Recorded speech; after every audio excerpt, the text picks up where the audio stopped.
মুদ্রাস্ফীতির চাপে বিশ্বের দ্বিতীয় বৃহত্তম অর্থনীতি দেশ চীন। সরবরাহের বিপরীতে কমেছে মুদ্রার মান। বিশ্লেষকরা বলছেন এই অবস্থা আগামী বছর পর্যন্ত বজায় থাকবে, যাতে ক্ষতির মুখে পড়তে পারে কর্পোরেট রাজস্ব ও আবাসন খাতে বিনিয়োগ।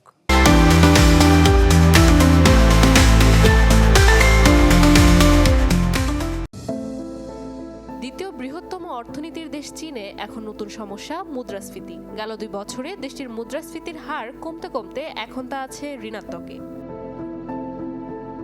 তথ্য বলছে চীনে মুদ্রাস্ফীতি এখন তার দ্বিতীয় পর্যায়ে পার করছে, যা আগামী বছর পর্যন্ত নেতিবাচক ধারা বজায় রাখবে।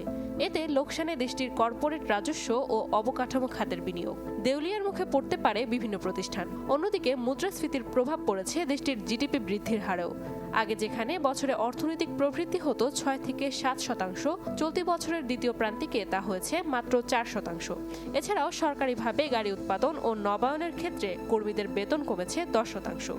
করোনার পর গেল আগস্টে শ্রমের মজুরির হার ছিল সর্বনিম্ন। চীনে শ্রমের চাহিদা ধীরে ধীরে কমছে। অত্যাধিক সরবরাহের কারণে বেতনে ঘাটতি ও চাকরি হারাচ্ছেন শ্রমিকরা। এটা শুধু চীনে নয়, বরং বৈশ্বিক অর্থনীতিতেও প্রভাব ফেলবে। গেল 4 মাসে পূর্বাভাসের তুলনায় কমেছে চীনের মূল্যস্ফীতির হারও। আগস্টে যার পরিমাণ ছিল 0.6%। অন্যদিকে খাদ্য মূল্য বেড়েছে 2.8%। গেল মাসে যার পরিমাণ আরও কমে দাঁড়ায় 0.3%। 90-এর দশকে জাপানে মুদ্রাস্ফীতির এমন পরিস্থিতি তৈরি হয়েছিল, যার মূল কারণ ছিল এর অবকাঠামো ও শেয়ার বাজারের পতন। ফলে জাপানের অর্থনীতির গতি হারায়। দেশটিতে মুদ্রাস্ফীতি নিয়ন্ত্রণ করতে সময় লাগে 34 বছর। চীনের বর্তমানে অবস্থাকে জাপানের সাথে তুলনা করছেন বিশ্লেষকরা। তাই পরিস্থিতি আরও খারাপ হওয়ার আগেই ট্রেজারি বন্ড ইস্যু, সুদহার কমানোর পাশাপাশি অবিলম্বে নীতিগত পদক্ষেপের আহ্বান তাদের।